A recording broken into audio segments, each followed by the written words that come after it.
So anyway, so we were covering that, and one of the things that came up was creating a gray card, which, pardon me, we can just do that very quickly in edit mode. So, all right, I'm gonna throw myself on some nice jazz to listen to while we're doing this workshop. Is good.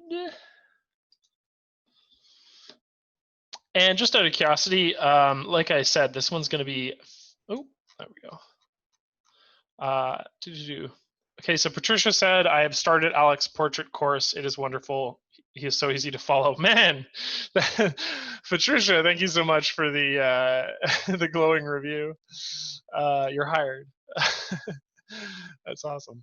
No, I'm glad of it. Yeah, we've had a lot of really good feedback in regards to it.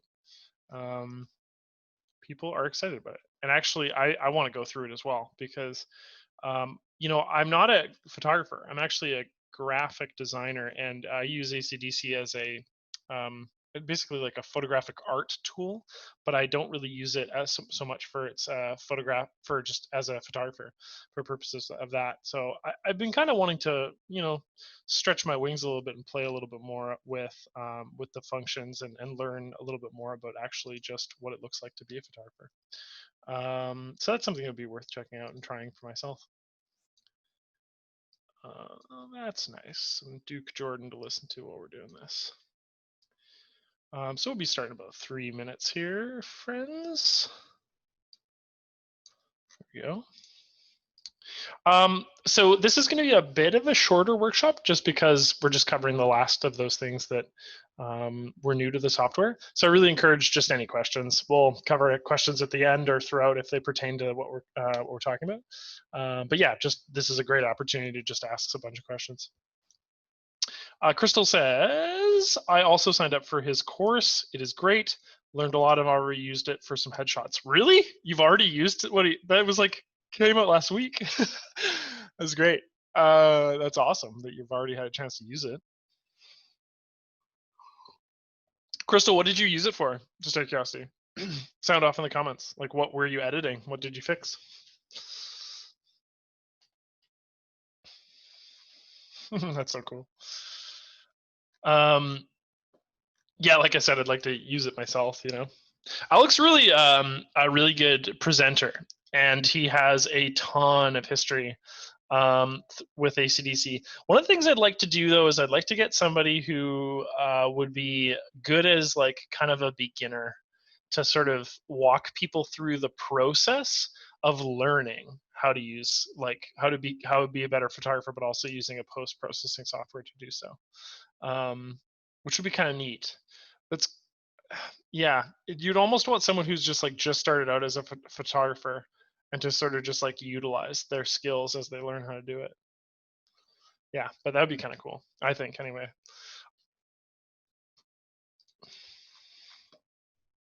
All right. Well, let's get started, I think. Oh, okay, cool. So Crystal says some shots I took against a brick wall in open shade. Yeah, so those are sort of the things what we were talking about at the beginning of those workshops. And also a good portion of what he covers is like bad lighting or lighting where you want to like use as much like ambient light. And that, I think he covered that in the morning when we were talking about. Which, by the way, if you're curious, it will be up soon on YouTube. I have to edit it this week and put it up there. And as a comment to that, I always put these workshops up a couple days after they come out. So you can expect this one also to be edited and added to YouTube fairly soon. Yeah, I was rather sick over the weekend, so I didn't have time to do that on Friday. Okay, Diana asked, when I sign onto 2021 and click on edit, everything is shown across the top, unlike all the other ACDSee programs. Everything is shown across the top. Is there any way to see folders on the left side, or is this totally the new look? Oh, so I mean, all of these tabs, like for example, this folders tab right here, they're movable, right?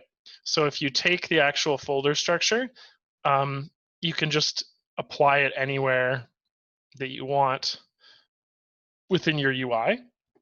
Some UI sections like this one, for example, on the left that I've already established here, you can like apply it as a component on the side of them, or you can put it in the center here. And as I move it to the center, you'll notice that the folders tab itself just adds itself to that listing right there. So that is super possible.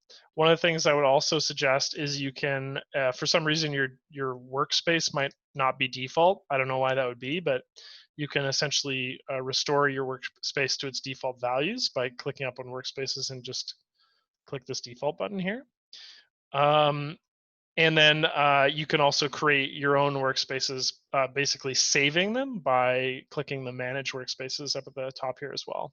So if you had some things moved around, and actually, in fact, we can do this because I really can't stand, I don't use the preview and I don't use C drive. So I'll just close these two. And I typically use properties, but I would actually prefer it to be right here. So if I was like selected an image, I would have that property information in this drop down. I mean, maybe that would be my preference. As I'm looking at it now, I'm realizing I kind of want it on the right hand side, but that is what you can do. So you can move those around.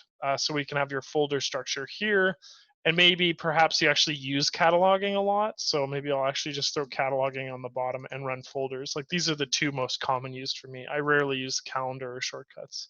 So that would be sort of my workspace. And then I would go to manage workspace, and I'll just go ahead and actually save on Atom workspace. Oops, not workshop, workspace. And I'll hit OK, and it'll be saved. So yeah, so you can fix any issues by just dragging and dropping those guys to where you want them to be. And then also, yeah, just run the set default. Another thing to note is that there's a temporary hiding function at the very top hand corner here, where you can temporarily hide sort of sections from view. This is sort of more useful maybe in like edit mode or develop mode, where you want to like enlarge your image size. You want to use less of the UI space to do that. But that's just something to note. Okay, let's get into it.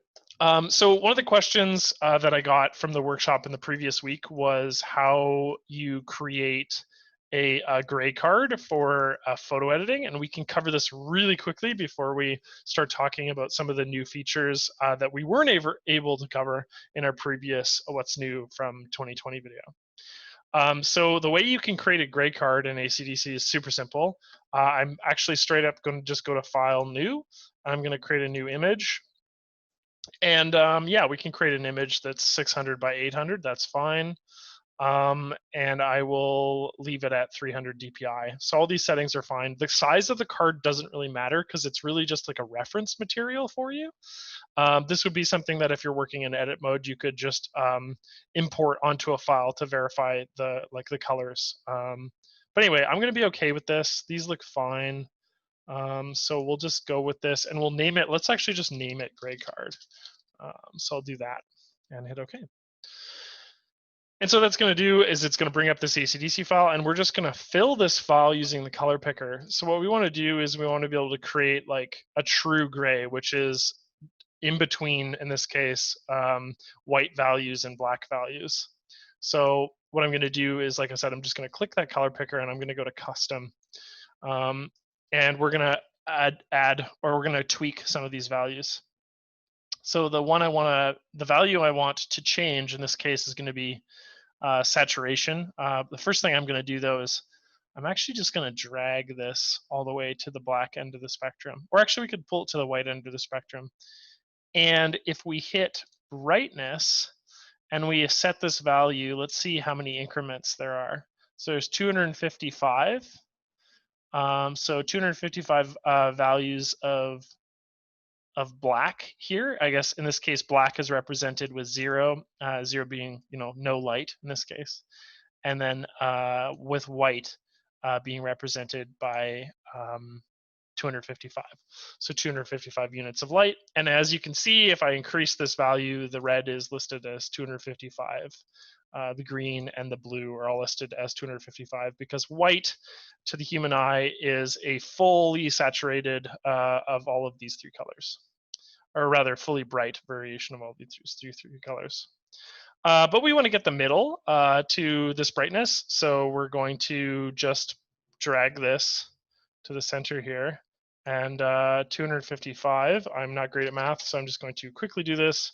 255 divided by 2, 127.5, so we'll do that. We can just add 127 in this case. And then that is our gray, straight up. So that's the gray that we're going to be looking for.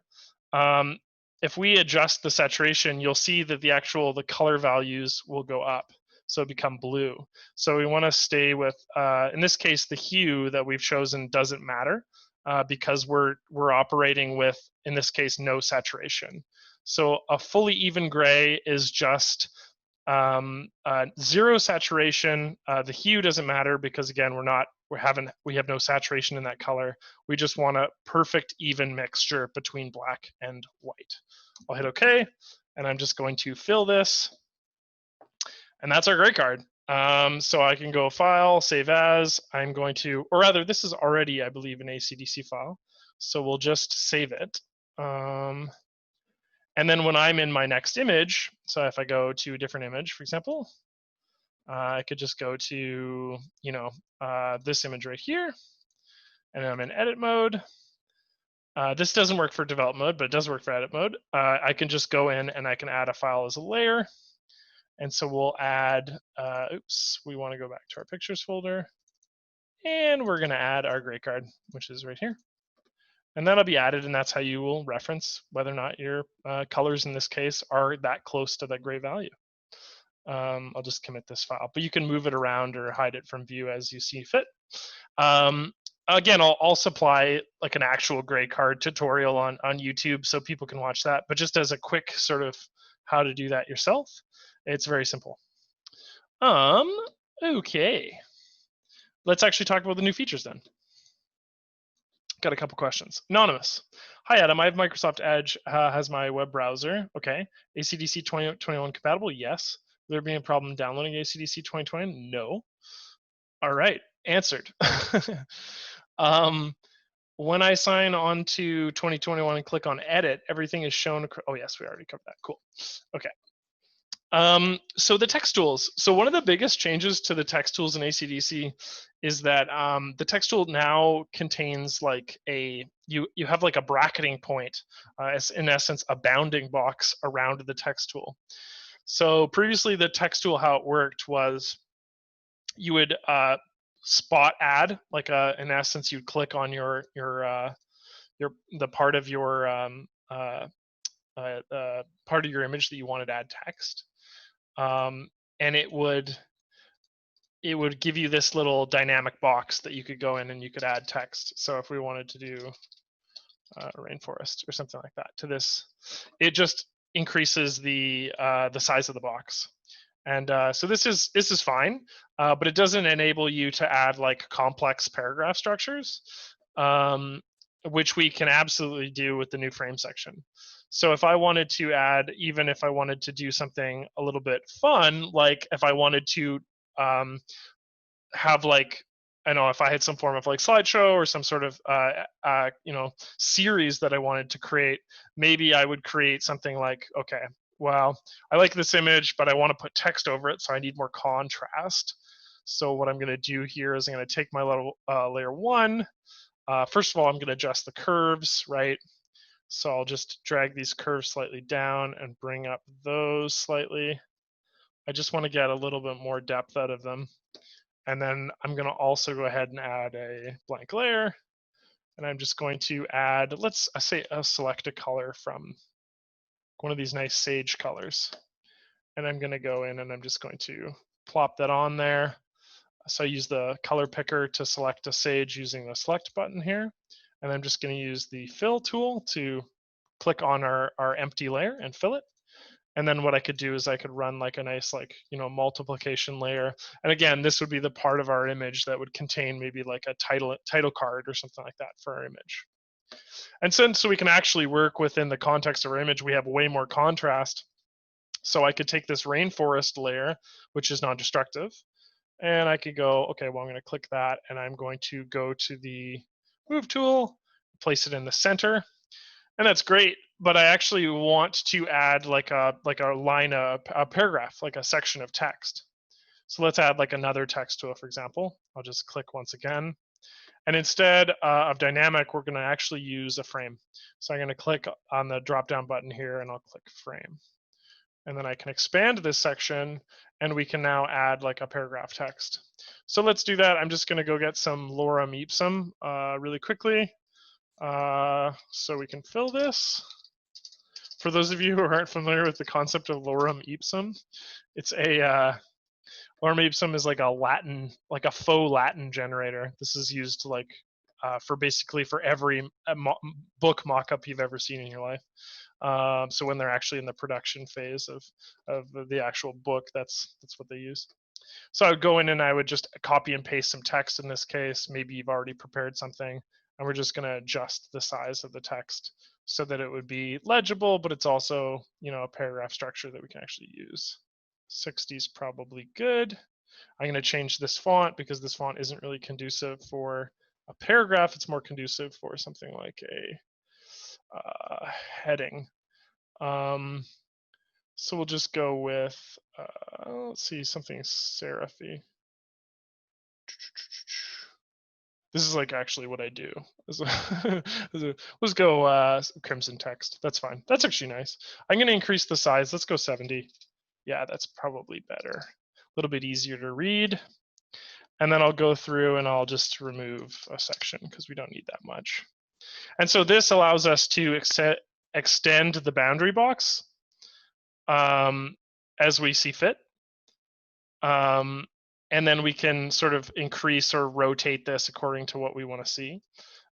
We can also adjust the paragraph structure. So if I was to click within this framed box and Control A, I could change this to say centered or left aligned if I wanted to. So we'll center that, and then we're just going to go ahead and then use the move tool again to center it. Center it, not in the center rather, but like right here. Actually, what we want to use is we probably want to use a ruler to establish this. Rulers are a tool that we added in the last edition, but if you go to rather view and rulers, you can pull these guidelines, and the guidelines lock to like the center of your document, but they also lock to the edges, and they lock to content as well. So when I have established like a ruler where it's sort of set in the setting of my my document here, I could then use this framed text, and I could just sort of slide the middle, as I can see right here, to the center of that. So it allows me to sort of use the guidelines to determine where the center of the document is. And we're actually going to move this up because this occupies a little more space than this one does. And then we'll establish it right there. And as you can see, it snaps directly to that little guy right there. So frame text allows us to frame the text as we see fit. And then that's, you know, fairly legible. We'll just hide the rulers for the time being, or hide the guidelines rather. And then now you've got your nice sort of title card with your paragraph styled text, you know, that we can adjust at any point. So like I said, I can go back into this and I actually decide that maybe I prefer it as, you know, left aligned. And maybe what I also do is maybe I prefer, let's unhide rulers. And I also prefer it aligned to this guy right here. So we'll just do something like that instead. So it gives us a lot of control and flexibility over our document with the ability to sort of, you know, have that text in like one established box versus just something that you can't really control the size or scope of. So frame, that's a whole new function within ACDSee Photo Studio Ultimate 2021. Okay, there's a question. Diane asked, sort of better explained, but when you go into edit mode, it shows everything on your left. Doesn't show that on mine. It's possible that you're using Pro, because Ultimate and Pro are completely different products. But the main difference between Ultimate and Pro is the layer panel. If you are using Ultimate, it's possible that you've hidden your right-hand panel, like we've talked about previously with these hide panels right here. And then lastly, if you don't see your layer panel, you can always go to the Panes tab, and you can go to F8, and that closes or opens that panel. So a couple options there, but yeah, make note that obviously the layers are the main feature of Ultimate, so they wouldn't be within the Pro product. Yeah, the next function is like text on a path. So text on a path is, well, yeah, then I would, if that's the case, Diana, I would just play around with the right panel section there and just making sure that the pane is in fact active. And if it isn't those things, contact me via email, which, I should put into the, and we'll put you in contact with, let me see. I'll put you in contact with support, because that sounds like it might be an issue. So, Price at ACD Systems is me.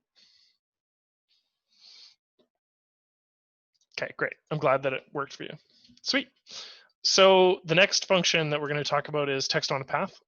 So text on a path is, let's get rid of that. Oops. I'm just going to commit this layer and hide those. Text on a path is exactly what you'd think it sounds like. It is text on a path. So once again, in our text tool, if we wanted to add like another line of text here, I'm just going to go ahead and click. But it's still framed text, as you can see by our last used function. So what we're going to do is we're going to go to path, which is the third option. And you'll notice that the bounding box disappears that the frame had.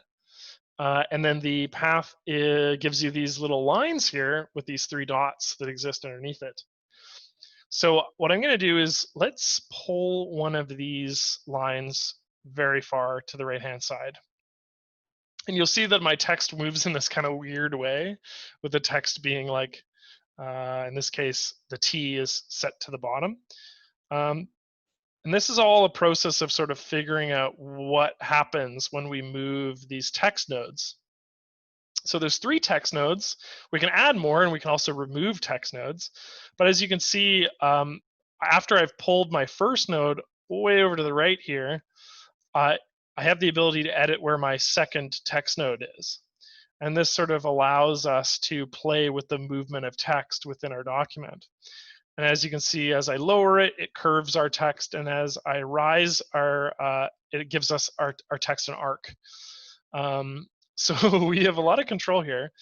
So if we wanted to, let's like maybe add something, say, let's, I don't know, follow my journey through the rainforest. There you go. And we're going to make this way smaller, and we're going to change the font size. Let's maybe make it 40. Oh, that's way too small. Let's go 80. We can go even higher than that. Let's go 120. There we go. So what we're going to do is we're going to change the text size. We're also going to change the font once again. I feel like if this is like a flowy sort of text, we might want to add something that's has a little bit more movement to it. So I'm just going to pick a font here. We'll use Pacifico. Pacifico is just like a freely available font online that's like you can use. You don't need any like rights to use it or anything like that. So we'll do that, and we're also going to change the color.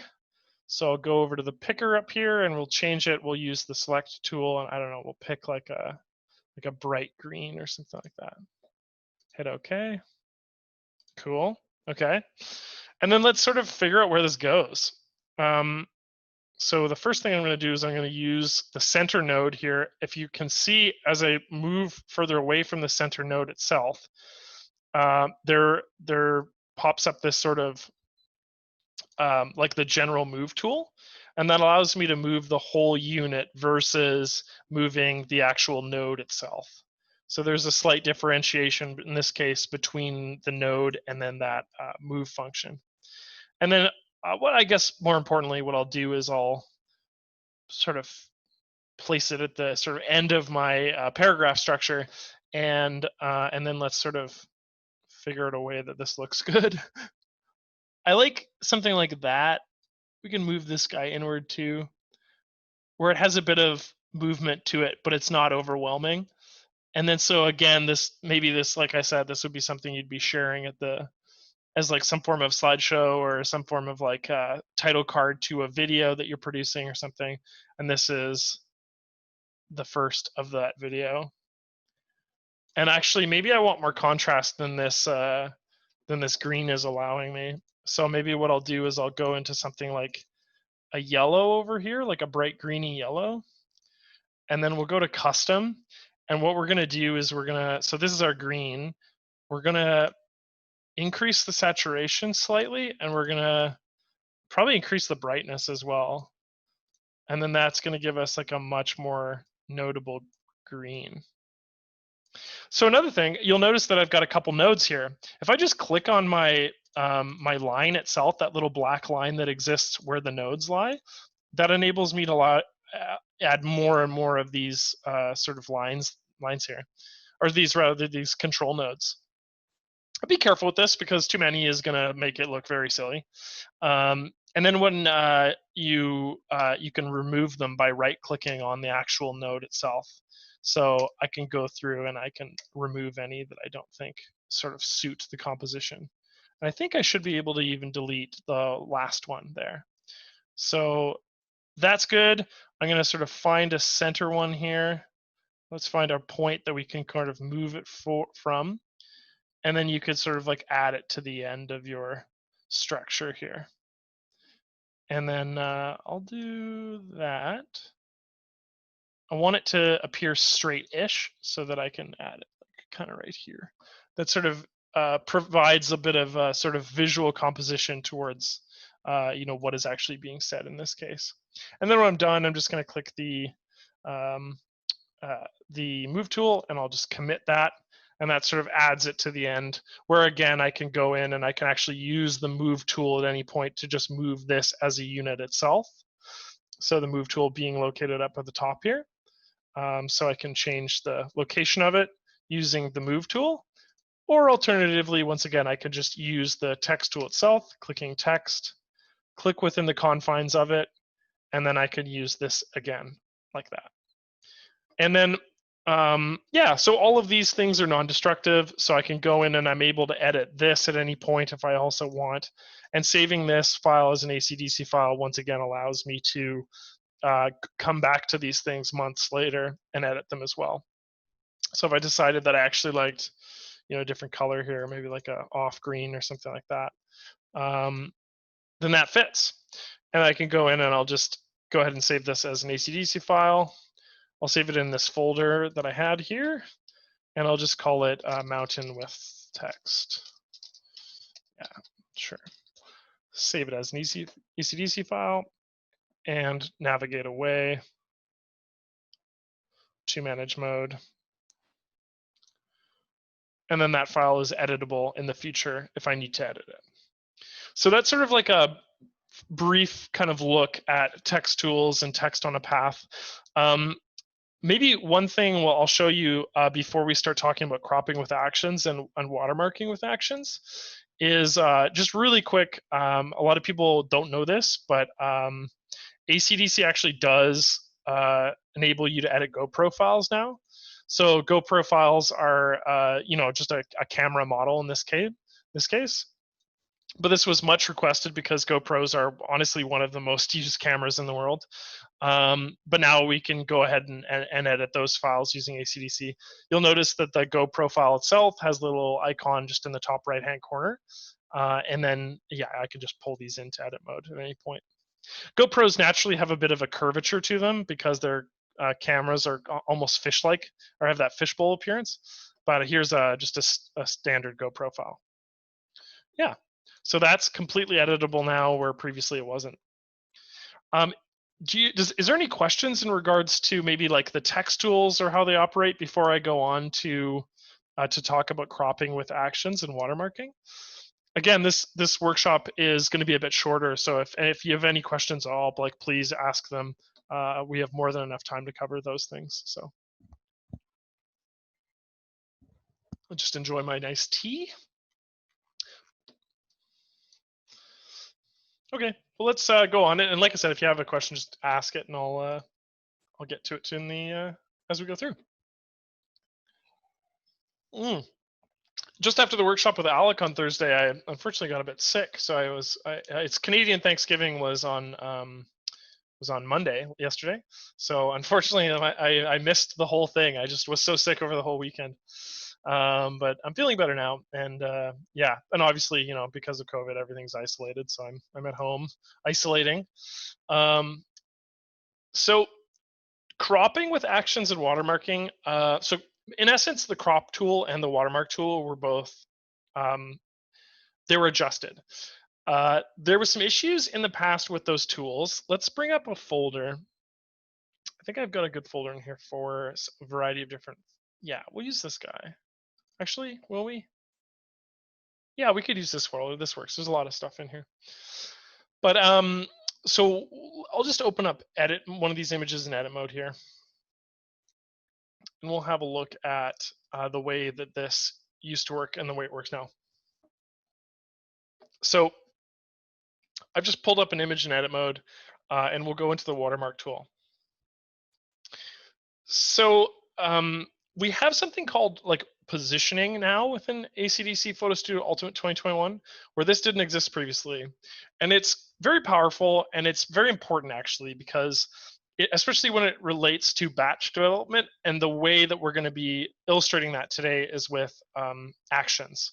But just so we can understand it to begin with, positioning in this function allows you to position it in like a variety of different locations, sort of set locations. In this case, it's like top left, middle, bottom right, top right, middle, bottom left, and then you can sort of position it in the center of your images via this method. And then you may notice that when we hover over our actual image here, there's some information about how that's placed. So in this case, our watermark is positioned 92 pixels above the base of our document. In this case, our watermark is positioned 92 pixels from the bottom of our document, but also from the right of our document.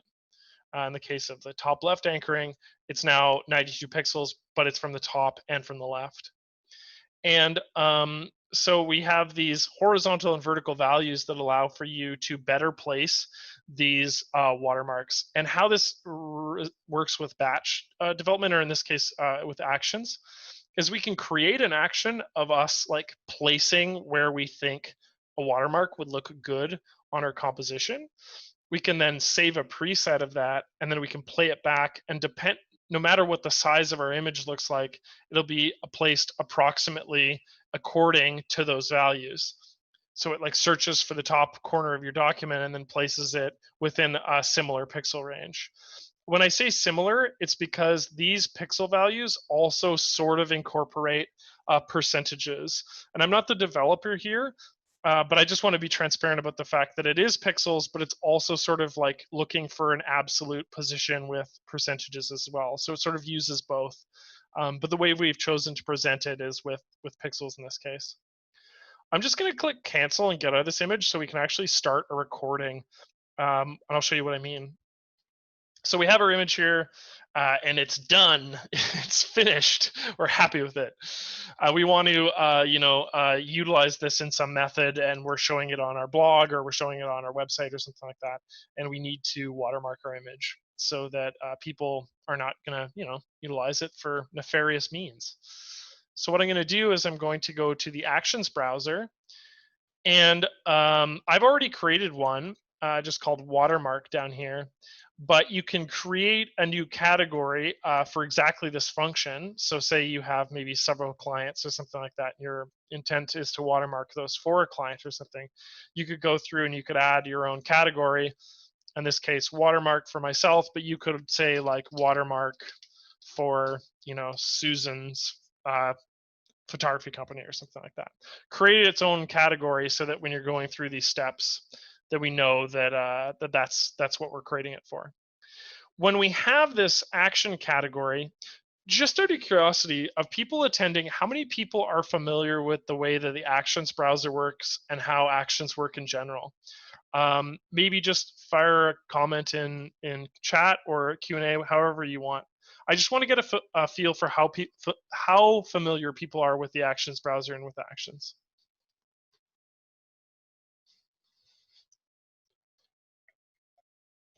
Okay, so Alan's not familiar. Rick is familiar. Patricia is not familiar. Not. Okay, Maurice, thanks for watching that video. Pretty familiar, somewhat familiar. Okay, so as democracy has spoken, people are more unfamiliar with it than they are familiar with it. So let's talk about the power of Actions, and then let's talk about how that actually changes with watermarking. Okay.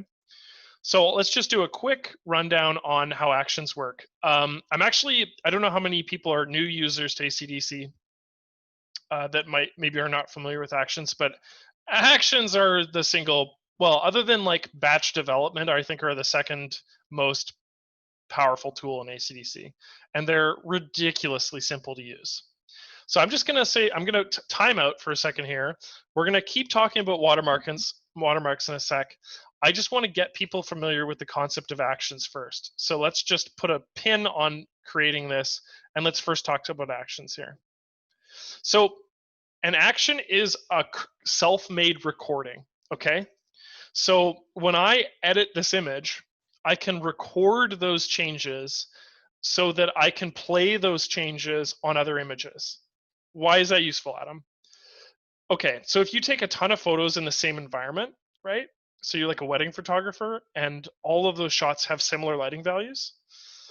And you're like, okay, I'm going to go through and I'm going to tweak a couple curves, I'm going to adjust a couple things, but these photos are really nice. And maybe the client wants half of these images in black and white, say, okay? Well, Actions are an incredibly quick way to make an edit to one image and then essentially apply those changes to other images. So let's make an action. I'm just going to quickly go into toggle into our Actions browser here. We're going to create a new category. We're just going to call this category test category, and I'll hit OK. So the Actions browser is like a hub by which we can view a variety of different actions. Oops. Sorry, I just got a call that I wasn't expecting. So I have my Actions browser here, and what I'm going to do is I'm going to create that test category. But this Actions browser itself has a variety of already pre-existing actions. So if I go to the category picker here, I can look at just uncategorized for an example, and there'll be a variety of different like presets that have already been created that I can play on my images. But I created a test category, or at least I thought I did. No, I guess I didn't save it. So we're just going to create a category by saying test category, and I'll hit OK, and that will actually save it now. And so now when I use this drop-down bar to look at test category, it'll be blank, it'll be empty. Okay, so we can add to this. We are going to add to this. And how we're going to add to this is we're going to make a recording. So what I'm going to do is all of our Action Hubs elements are right up here. This is all we need. So what I'm going to do is I'm going to hit record, and this little pop-up box will appear. And you'll also notice that while we're recording, at the very bottom right of our UI, there's this little indicator that says recording, and then it goes ... So while we're recording, we can make changes to this image, and we can essentially play those back on future images. So let's make some changes. I mean, this image needs some dehaze adjustments, right? So I'm just going to go in and I'll probably slightly tweak the curves like that. That's even better than the previous. I maybe will use dehaze to slightly crisp up the image. Not too much, just a little bit. Have a look before and after. Sure, that's a bit better. And then what I'm going to do is I'm going to use the white balance because it's very blue, and I might want to add a little bit more gold to our image here. Not too much. And maybe just a little bit right there. Versus our previous image, which was very smoky, and that looks a bit more realistic. Maybe I'm disagreeing with my choice to add the white balance, so I'm going to get rid of that. But I like the dehaze and I like the curves. You'll notice that as I added these things, there's this like drop-down bar that indicates what I've done. So I've added curves, I've adjusted curves, I added a dehaze, I adjusted the dehaze. I showed a layer, I suppose. I adjusted my dehaze, I added a white balance, I adjusted my white balance, and I ended up deleting that layer, which was the white balance layer. So if I was, say, hypothetically, I was really happy with this, I've gone ahead and I've made a bunch of different changes. Like I said, if you're a wedding photographer, maybe you'd go in, you'd go to, let's see here, you go to black and white, you'd make it a black and white adjustment or something like that. But the point is, you have changes to your image that you want to save. I'm going to go stop recording. I'm going to put this under the category that we just created, test category, and I'll just call this test curves, I guess, and I'll save it. So now, when I'm in a different mode, okay, so I'm going to go navigate with manage mode, navigate to manage mode rather, and I could make a selection of a couple different images. And again, these images, let's just say they have all the same values, just for ease of use for here. So select these 3 images, for example. And you'll notice that there's this action function up at the very top right here, right? If I click on that and I navigate to that folder that we just created, test category, my test curves is in here. I can play that test curves on these 3 images.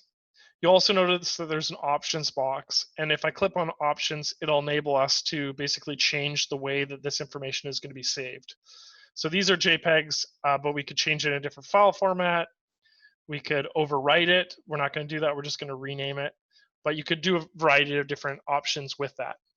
But all we're going to do is we're just going to run this test category change on these 3 images, and you'll notice that at the very end of this process, they'll be added at the bottom of our listing here.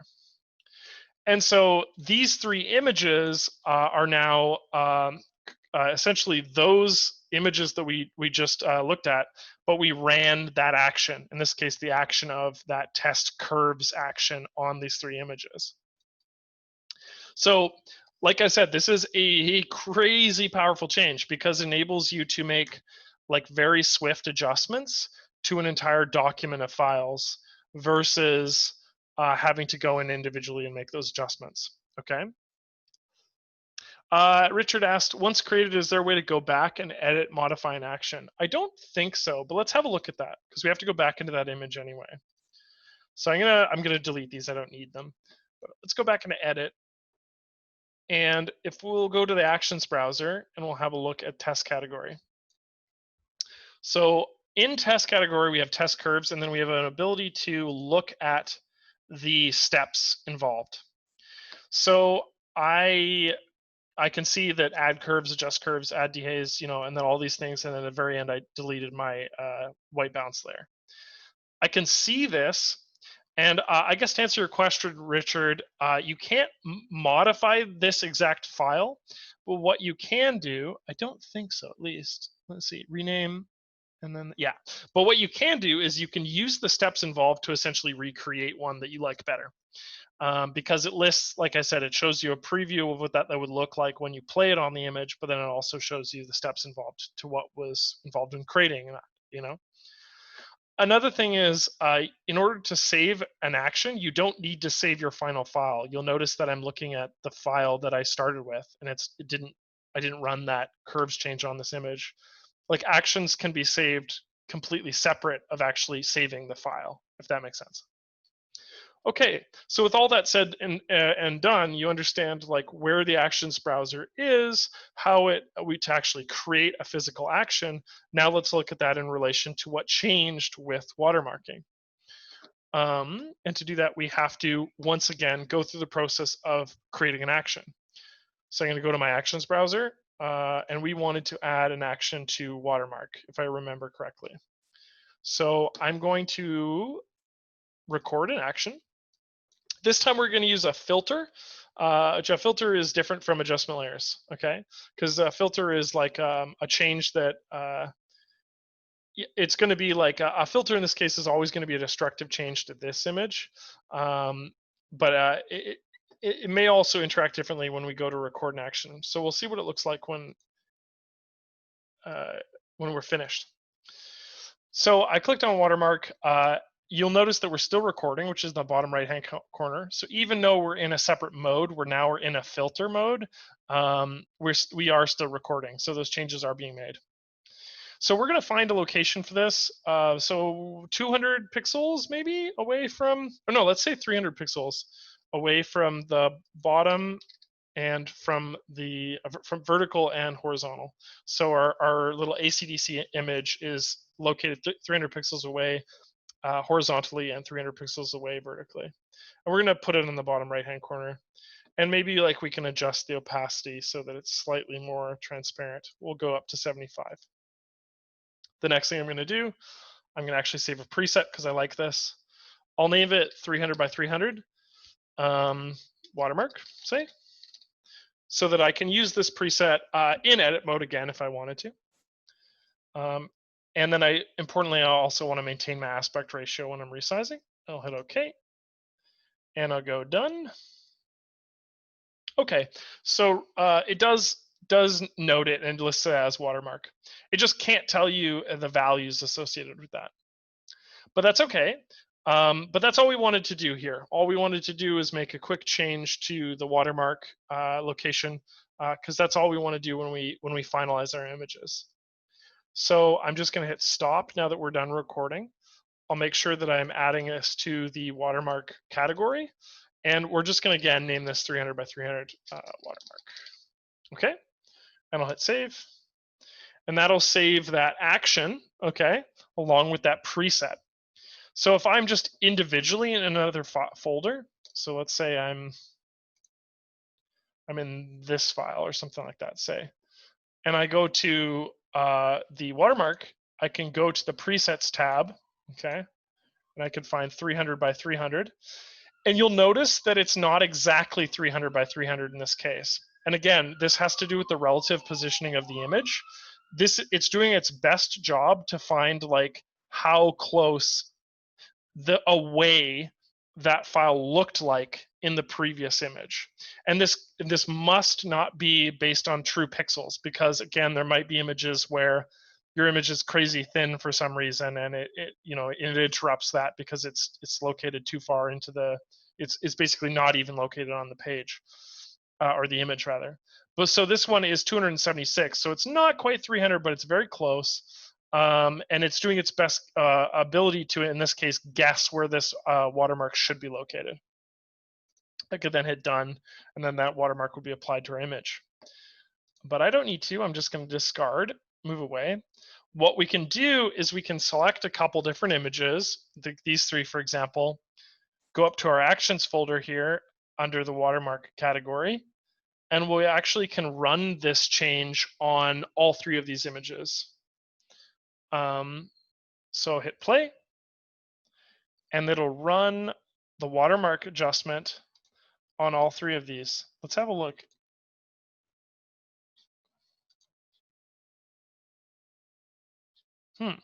Is it just so dark that it can't be seen? One sec.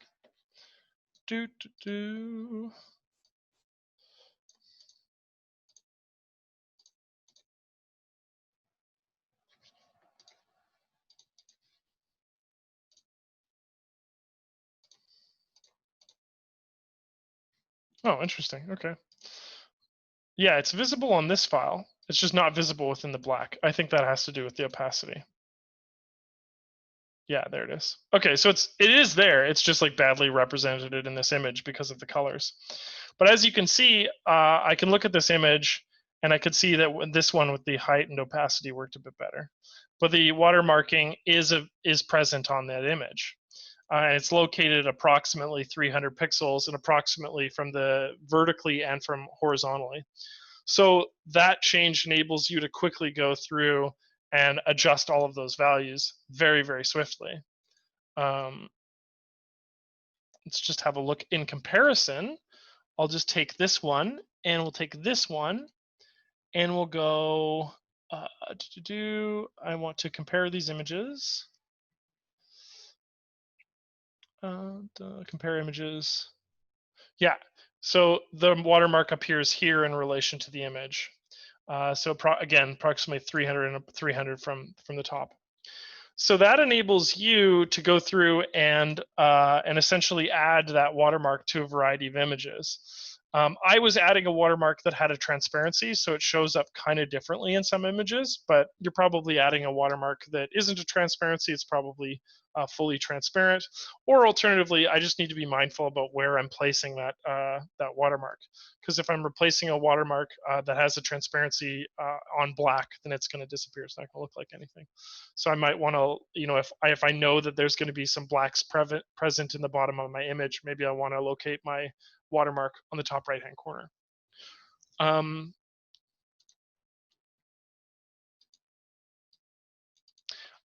Louis asked, you should propose to code a checkbox next to the action to select only what needed. That's a process that's involved with batch development, but it's not involved with actions. And the reason why is because, again, actions are so quickly created and so easily created that there really isn't any the reason that you'd want to like isolate specific elements out. And there already is a tool within ACDSee to do that, and that is batch development. So I would suggest that actions are just something that's like quick and easily accessible, and therefore you can sort of create ones that that replicate what you want, that omit those sort of elements. Marie says, it looks awesome. I have not done any of myself, but learning how to do edit photos.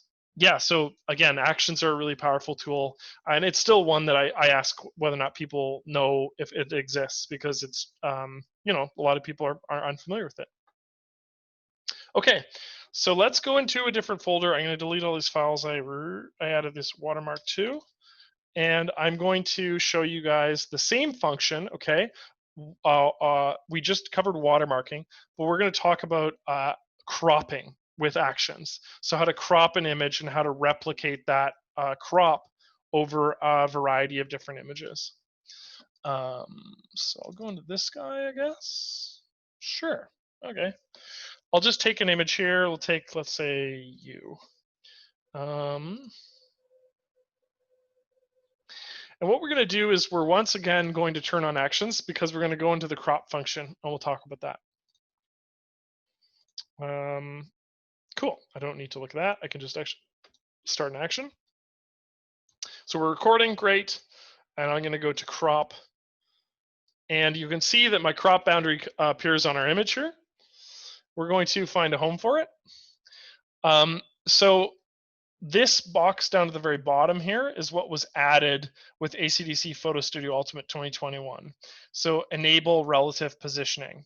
So again, relative positioning is going to use percentages or in this case, pixels to determine like where a crop is occurring. So in this case, we can see that we're cropping 4.25% from the top vertically of our image here, and we're cropping 4.26% from the horizontal side, the left side of our image here. But we can adjust these values. I could say, like, let's crop this image based on, well, let's make it smaller first of all, so we increase those numbers. So we could go, let's even go 10. Like, let's crop by 10. So it's quite a bit smaller. So we've adjusted that. We're cropping 10% from the top and 10% from the left. Okay. We can also change these. Like, I could go from the right, and you could see that from the right of our image, that changes the relationship that the arrow has with the background here. We could go left. We could go left to right. So in this case, oops, where's our line? There we go. So we're cropping from the left side of our image all the way to the right side of our image. And we can crop to the center. So all of these relationships can be changed. And you'll notice that 100% of the image would be cropped down at the bottom there, or from the left to right there. Or 50% of our image crops 50% from the center here. If I slide these guys, there we go, from left to left. The same is also true for the top here. But in relation to what we want to do with actions, okay, we just want to record us cropping 10% off the top and 10% off of the left. So with those values assigned, let's just go ahead and create a preset. Again, I could change these to pixels if I wanted to as well. Let's go, yeah, we'll go preset for this, and we'll go 10 by 10, I guess. 10 by 10, and we'll add a percent sign. Let's see if it allows us to add percent. I hit OK. And then I'll just click done. And that very much cropped our image than what it was previously. And we'll stop this recording. And we're going to add this to a cropping category that we've already created. And I'll call this 10 by 10 percent. And I'll hit save. That saved that action, so that when I go navigate back to manage mode and I click on a group of images, say, well, let's take these let's take a group of horizontal and vertical images, like those four, for example, and I'll run the action cropping 10 by 10% on those images. And it'll place them at the very end here.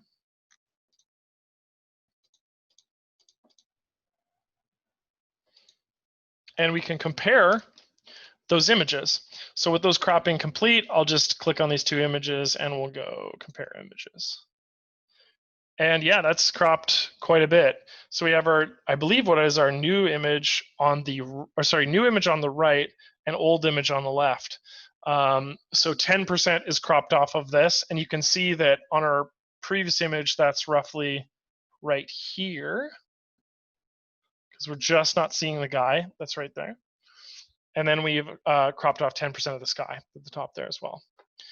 And that represents the change of the action to cropping. So we have way more control with relative positioning and a combination of pixels and percentages in relation to our crops. And this becomes, like I said, very important when we start looking at things like images that are of different constraints. So we're running this on a variety of different images, and we're running it without error because it can accommodate for the different ratios of those images. I want to take a look at these too. They look similar. Oh no, they're very different. Yeah, it's funny. Like sometimes you look at the thumbnail, it looks deceptive, but then I'm actually on the file, and it's like way up over here, and this tree is not even visible from view. So yeah, no, I achieved 10% on both sides. So that, my friends, was text tools. Quickly just looking at GoPros, cropping, and watermarking with actions. That's all I had covered for today. These were what was missing from the remainder of our the new features from the previous video. Like I said, this video is going to be added to our YouTube within the next couple days once I have a time to actually sit down and edit the past couple workshops we've done. So I'll add them to the workshop. But it's free reign. If you have any questions, go ahead and ask. But the actual workshop itself is now over, and I'll just transition to asking or answering any questions people have. And once again, if you have any questions or suggestions for the product as well, please email me at aprice@acdsystems.com. So when people email me, all of the feedback I send to the developers, if it's in relation to something like, hey, Adam, I would really like to see this in the product, I'll go ahead and I'll send that to the developers, and they will add it to their list of things that get considered for the following subsequent editions.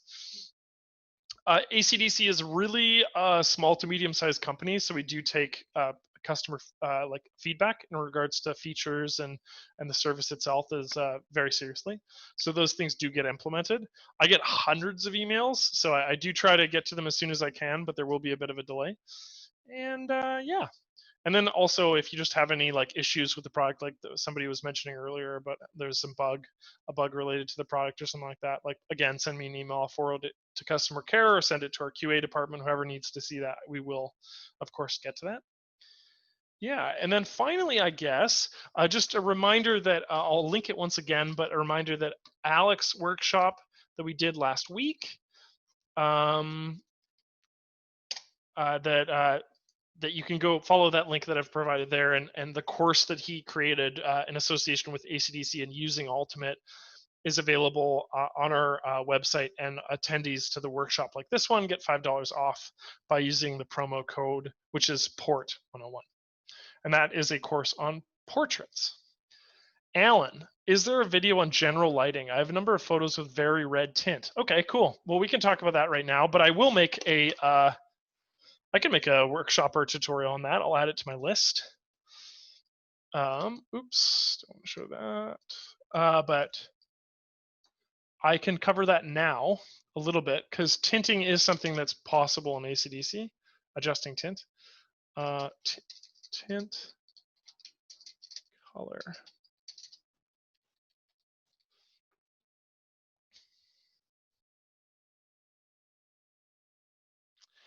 Sheila said, can you watermark one photo a blue that looks good on one photo, and the same watermark but in a pink maybe that complements a different picture? It uses like an image file, Sheila. So if you have those watermarks, yes, but not the watermark file itself isn't. Although you might have some control over the background color. I can't remember. Let's quickly look at that, and then we'll answer Alan's question. I don't remember whether or not. Yeah, apply transparency.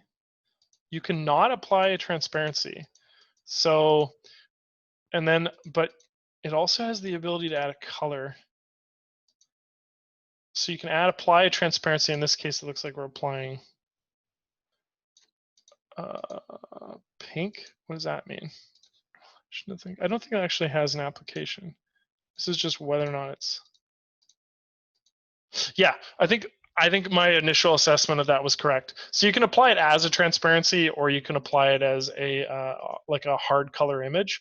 But the actual ACDSee file, or whatever watermark you're using, is completely up to you. So you supply the pink, or you supply the blue in that case. It just references a PNG file or a JPEG file or something like that. Okay, Alan, so you have like a really red image. Well, I have actually a good example of a really red image. Might be dissimilar. It might be a little bit different from the one that you're describing. Let me see if I can find it. It's in one of these landscapes folder. Yeah, this one was similar to it. But in essence, you can fix red in an image by using something like white balance. Because when you use white balance, you can adjust the tint. So your tint and temperature are probably taken out outing with red lights. Yeah, of course. So that happens. So if your tint and temperature are a little bit more on the red end of the spectrum, you can accommodate for that by adjusting them, moving them in the opposite direction. So white balance is just a really quick one-off change, where if my image was very magenta, I could go in and I could add some more green, and this essentially like accommodates for the accommodates for it by subtracting the light in the opposite direction. And then I could go in and add more blue. So this image is quite warm, but it's not very magenta. So I would just go in and add a bit of blue, and that could sort of like help correct an image a little bit. Other things you might notice too is if you go to select at the very top and you go to luminosity selection, if you have a lot of like really bright light, you could use luminosity selection in conjunction with some sort of mask, like say vibrance, for example. You could go through and you could adjust the saturation of those lights. As you can see, I just did a luminosity selection on our image, and I can drop the saturation in that parts of the image, and it'll sort of reduce the grain, or in this case, it makes it more gray. But if you're just looking at like sort of toning down a little bit of that bright red light, that might help. In addition, so whenever we use luminosity selections, you can also do like really cool stuff with it as well. So I can increase the lightness of that part of our image. We can also drop it. We can increase the vibrance of it, or we can lower the vibrance of it. So again, this might be a situation where you'd want a bit of lower vibrance right there, right? But we've already gone ahead and made a bit of a white balance adjustment to this image. So I actually like want more vibrance out of that area. So I might increase it. And now I'm getting like that really nice, beautiful blue where previously it was barely visible. So just a slight example. Also too, using pixel targeting, just as an aside, which I think is awesome. I'm going to add a curves adjustment to this image. I'm going to take this this luminosity selection. I'm going to right click on the mask itself. I'm going to copy the mask, and on my curves adjustment, I'm going to paste as a mask. And watch this. I can invert this mask, okay, by clicking on the let's see here. Oh yeah, the mask properties itself. So I'll invert it, and then when I go back to the settings, I can like really get more contrast out of our image by bringing up the darks or adding more contrast to the darks. So all I've done here is I've used an automatic function, the luminosity selection function, and then essentially like inverted it over our image. The same thing would be possible if I just go select luminosity selection on our image and go to curves, and you can see that that is applied, and then you just invert it, and you can play around with those settings. So yeah, so that's a couple ways that I would maybe go about adjusting like overly red light, play around with white balance, play around with reducing saturation, or alternatively reducing vibrance, and then definitely play around with luminosity selection. Okay. Yeah, you're welcome, Alan. Okay, got some other questions here. Theodore asked, only 11% of photo takers use digital cameras and 89% use phones. Oh, right, I remember seeing your email, Theo.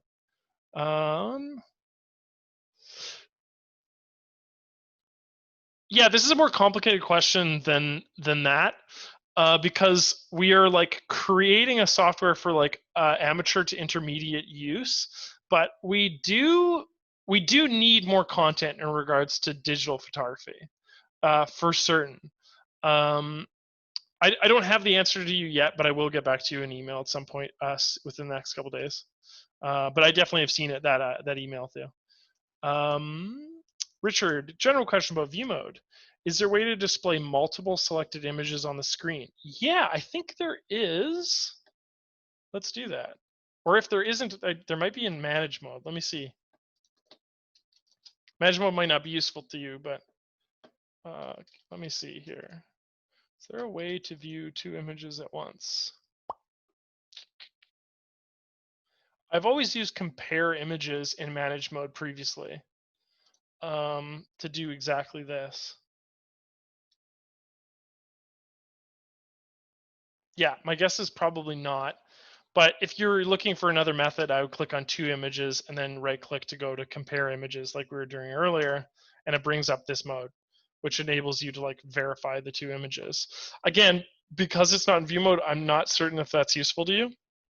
But if you want to see a compare function within view mode, I will definitely add that to my list of features to suggest. But importantly, what would be more useful is if you really need that feature, send me an email.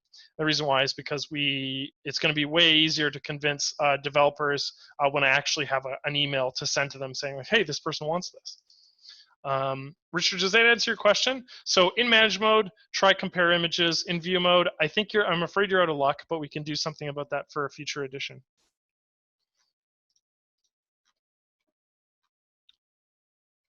Yeah. If there aren't any more questions, that's it for today. Yeah, you're welcome, Richard. Thank you. Again, just a couple sort of wrap-up notes. Please email me if you have any questions. I'll throw my email in the comment section once again, acdsystem.com. And then if you want, if you're interested in Alex's course that he's done on portraits, it's fairly long and very in depth, starting in the field and working towards post-processing with ACDSee. Check out the link that I supplied earlier. The promo code for that is PORT101. That gives you $5 off at checkout. And like I said, as always, I will do my best to get these up as soon as I can, but it'll be a couple more days before I can go ahead and do the edits to these workshops, both the ALEC one and then this one. But I'll get to these likely before the end of the week, so you can expect to rewatch those on YouTube. Bill, thank you. Kim, I will email again about my simple request file recent. Oh yeah, please do email me, Kim. I do feel like I remember an email similar to that one. Maybe perhaps it wasn't yours, but again, these all get added to a document. That was you, okay. I also go ahead and add all of my customer feedback and user feedback to a little document. I send it to the developers at the end of the year. So the code, Henry, is PORT, P-O-R-T 101 at checkout. Yeah. Try capital P if it port 101 just doesn't work on its own. Yeah, Ultimate is available. You can buy it now. Okay. I'm gonna mute my microphone, but the information in regards to the promo code, the link, and my email are still in the chat. So I'm gonna leave it open for maybe another 3 to 4 minutes, and then I'm gonna sign off today. Just so if you need to grab some stuff, you can do that. Theodore, yes, our YouTube channel. I'll just show you right now. Go to YouTube, ACDSee Photo Studio. Go to playlists and workshops, which is the, where's my workshops playlist? No, that doesn't make much sense. There's a bunch right here. See what's new, like for the tutorial, inspiration, promo, spotlight.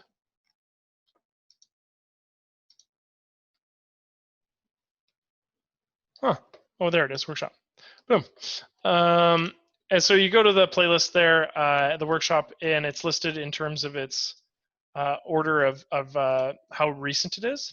Alternatively, you just go to our ACDSee homepage. I think it's listed as the third drop-down category. And if you scroll to the right, it goes back to like earlier workshops. So you can find all of our workshop content on our YouTube page, ACDSee Photo Studio on YouTube.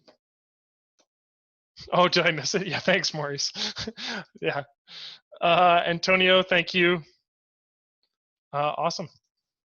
Okay, I'm signing off. Like I said, I'll leave this open so you guys can grab those links if need be. But take care, and I'll talk to you. October 27th is my next workshop. So it's on nature, some just tips and tweaks for nature photography. Okay, thank you.